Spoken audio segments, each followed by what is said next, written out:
d'un média. Le média n'est pas connu, ne fait pas d'audience, donc ne rapporte pas de publicité. Il fallait bien vivre dès la première année pour arriver à la deuxième.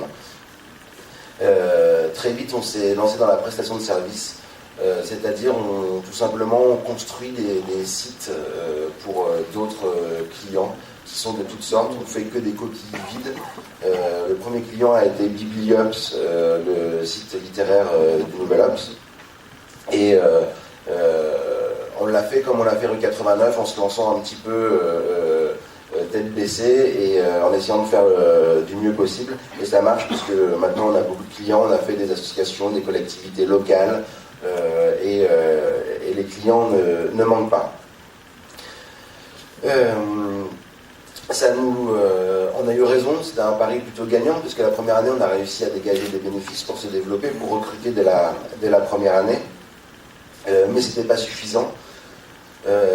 Très vite, on a cherché une troisième jambe pour asseoir le modèle économique de rue 89. Et en fait, il s'est imposé assez naturellement. La publicité s'est imposée parce qu'on faisait du gratuit. La prestation de service s'est imposée parce qu'à l'époque on a fait, qui était peut-être le premier grand site d'information, vous me dites si je me trompe, sur Drupal, et du coup la technologie était un peu reconnue, on nous a désignés comme spécialistes et les gens voulaient cette technologie-là.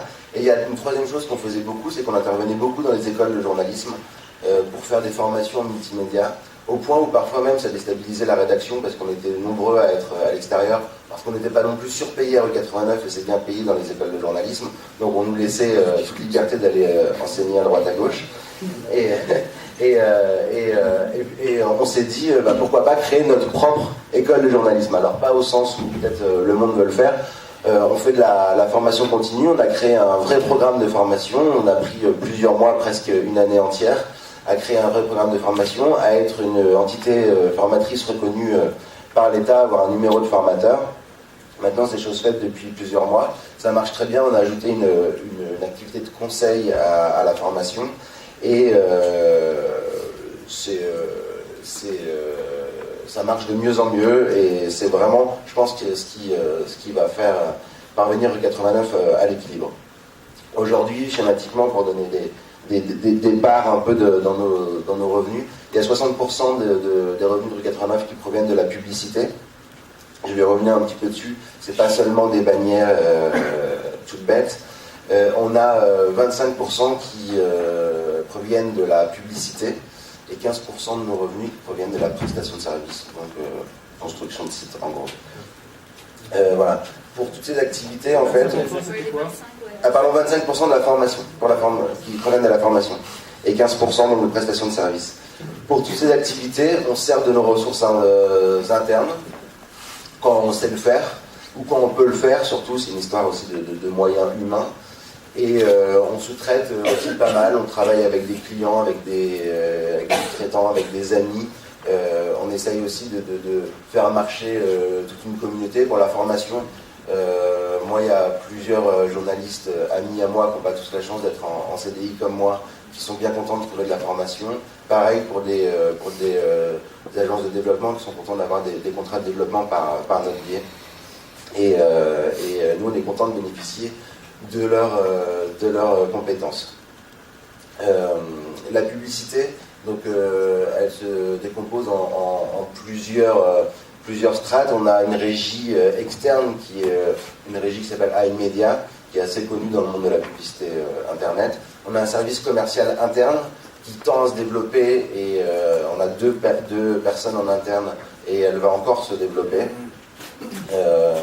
Qui gère les partenariats, les liens sponsorisés Google, la marque blanche aussi, on héberge d'autres prestataires qui vendent des voitures, des voyages, des choses comme ça, c'est dans la colonne de droite de rue 89. Ça marche assez bien également. On est toujours dans le même état d'esprit en fait, on a envie de développer rue 89, de pérenniser rue 89, sans s'éloigner tellement de notre cœur de métier qui est le journalisme, on garde bien ça en tête. La prestation de service et la publicité, les journalistes ne s'en occupent pas du tout. La formation, on s'en occupe un peu, et on ne peut pas dire qu'on s'éloigne tellement de notre cœur de métier en le faisant. Et on fait Il y a pas mal de projets en ce moment. Il y a le dernier projet déjà sorti il y a quelques mois, c'est rue 89, le mensuel. On ne peut pas dire non plus qu'en faisant un mensuel papier, on s'éloigne de notre cœur de métier. Et là aussi, c'est à la fois être présent sur plusieurs supports et augmenter nos revenus publicitaires. Et pour l'instant, ça marche, on espère que ça va continuer. Et hier, on a annoncé la naissance de quelque chose qui n'a pas encore de nom, ça va s'appeler certainement Cinéma 89. Ça va être une séance de cinéma mensuelle dans un cinéma à Paris dont j'ai oublié le nom.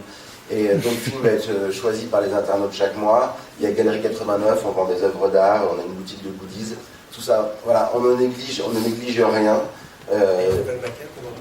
Et une nouvelle maquette, il y a une V2 qui arrivera au mois d'avril à rue 89. Ouais. C'est la même réaction. Voilà, elle devrait être arrivée déjà depuis 6 mois, mais elle va être très belle.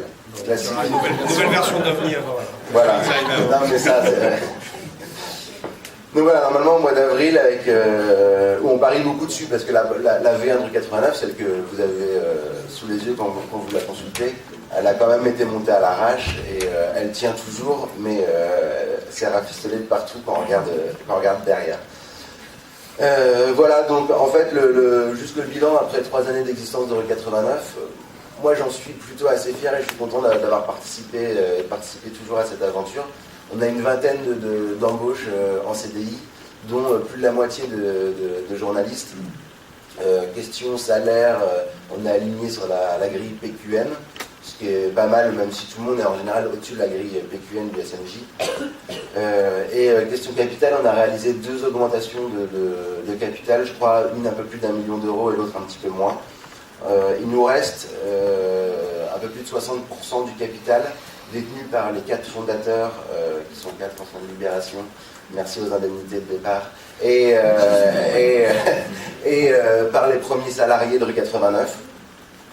On a 5 gros actionnaires extérieurs qu'on a choisis nous-mêmes, donc on est plutôt content de ça aussi.